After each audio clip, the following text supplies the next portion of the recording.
اللهم إني أسألك علما نافعا. Sedikit saya ingin jelaskan konsep syukur di sini teman-teman sekalian. Ada hadis Nabi SAW yang menjelaskan kepada kita, selalulah bersyukur, selalulah lihat orang yang di bawah kalian, maka kalian akan bersyukur, karena itu akan menambah nikmatnya Allah. Kaidahnya kata ulama, kalau kita diberikan nikmat, kita lihat orang yang di bawah kita. Kalau kita diberikan cobaan, lihat orang yang di atas kita. Contohnya, kalau kita masih pakai sepeda teman-teman sekalian, jangan lihat orang yang pakai motor, kita tidak akan pernah bersyukur. Syukuri sepeda, Allah akan pindahkan ke motor.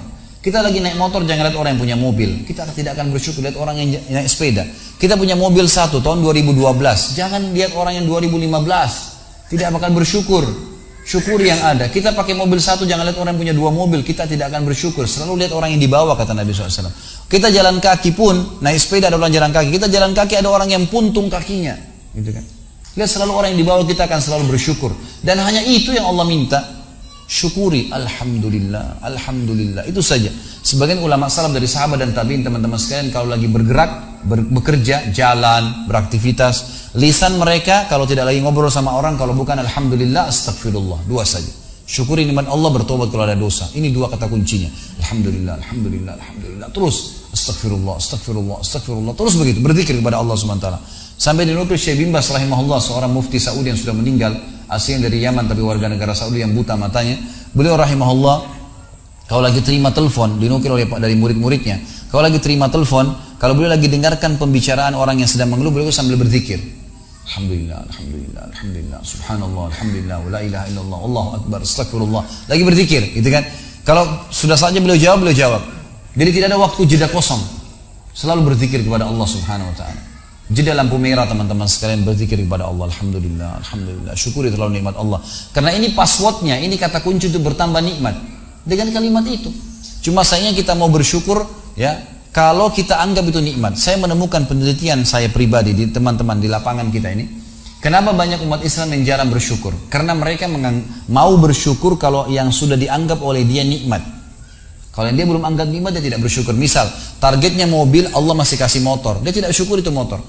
Kamu naik apa datang? Naik motor. Mana motor kamu? Itu tuh yang sudah butut, tuh sudah 5 tahun. Padahal motor ini sudah banyak ngantar dia kemana-mana, gitu kan?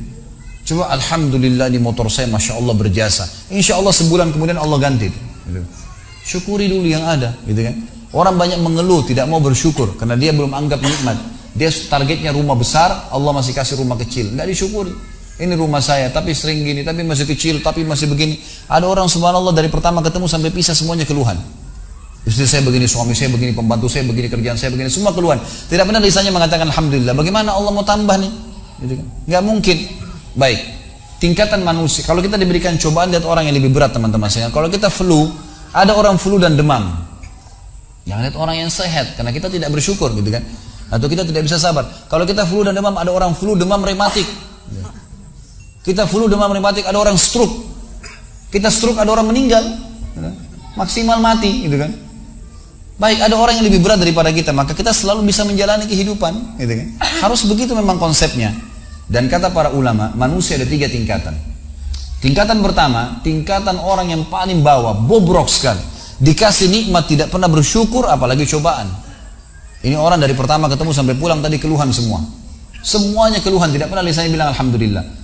Bagaimana keluarga kamu? Istri saya cerewet, suami saya jahat, ini, kerjaan saya tidak baik, saya kerja begini. Padahal dia hidup nih, nafasnya masih masuk gratis nih, nafas. Padahal kalau dia sesak nafas, bayar tabung berapa juta tuh di rumah sakit. Masih bisa bernafas, tidak bersyukur kepada Allah SWT. Ini manusia paling bobrok. Apalagi kalau cobaan datang, flu satu kampung tahu dia flu tuh. Ada golongan yang kedua, orang mukmin. Ini standar, kata Nabi SAW, ajaban di amri mu'min. Sungguh mengagumkan perkara orang mukmin. Wala yakunu dzalika illa lil mu'min. Dan itu tidak dimiliki kecuali orang beriman. In asabahu sarra syakar wa in asabahu dharra sabar. Kalau dia diberikan nikmat dia bersyukur, kalau diberikan cobaan dia bersabar. Udah.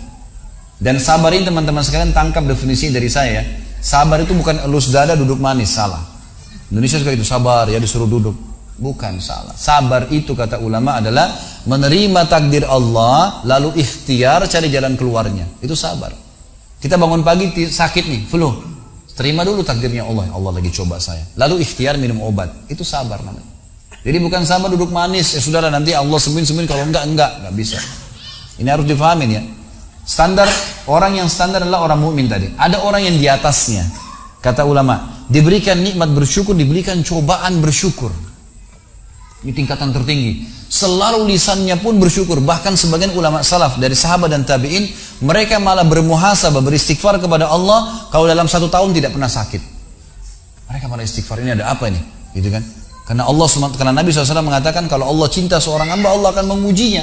Karena kalau ujian datang tidak ada waktu untuk bermaksiat. Gitu kan? Mana ada waktu bermaksiat kalau lagi sakit, lagi ada cobaan, lagi ada utang banyak dipikirin, gitu kan? Gak ada waktu untuk maksiat. Tapi kalau lagi leha-leha, semuanya lagi ada, terbuka sekali itu syaitan. Dikipas-kipas sama syaitan. Ayo zina, ayo gini, ayo ke diskotik, ayo gini, buat ini, gak apa-apa nanti taubat.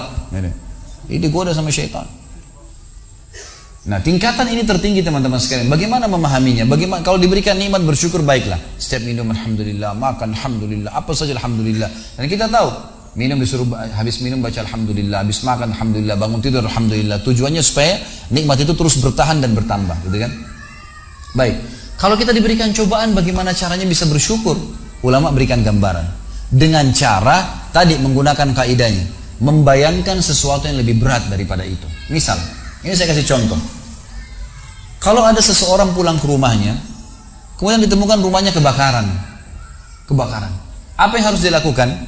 Di dalam Islam teman-teman sekalian, kalau sesuatu sedang terjadi, kita dianjurkan untuk tidak bertanya kenapa terjadi. Sudah selesai, kata Nabi SAW, kalau terjadi sesuatu pada kalian, ucapkan qaddarallahu ma syaa fa'al. Allah sudah takdirkan, Allah berbuat yang dia mau.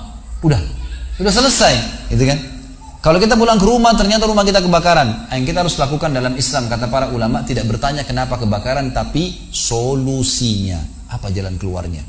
Baik, panggil tetangga, ambil air, telepon pemadam kebakaran, ikhtiar. Itu tugas kita. Kalau lagi datang musibah, kita ikhtiar, gitu kan? Sambil menikmatin prosesnya. Ternyata rumahnya juga hangus, nggak ditemukan sedikit pun. Apakah dia masih bisa bersyukur teman-teman sekalian? Jawabannya iya, dengan sangat jelas. Dia bisa mengatakan alhamdulillah saya nggak di rumah pada saat itu. Kalau saya di rumah, saya ikut terbakar. Dan puncak daripada masalah kalau seseorang sedang ditimpa musibah teman-teman sekalian, kata ulama, adalah puncak mustajabnya doa. Puncak mustajabnya doa. Jadi kalau musibah sedang datang, itu luar biasa hubungan seorang hamba dengan Tuhannya. Allah ijabah doa-doanya itu. Apalagi kalau dia terzalimi, itu luar biasa. Kesempatan.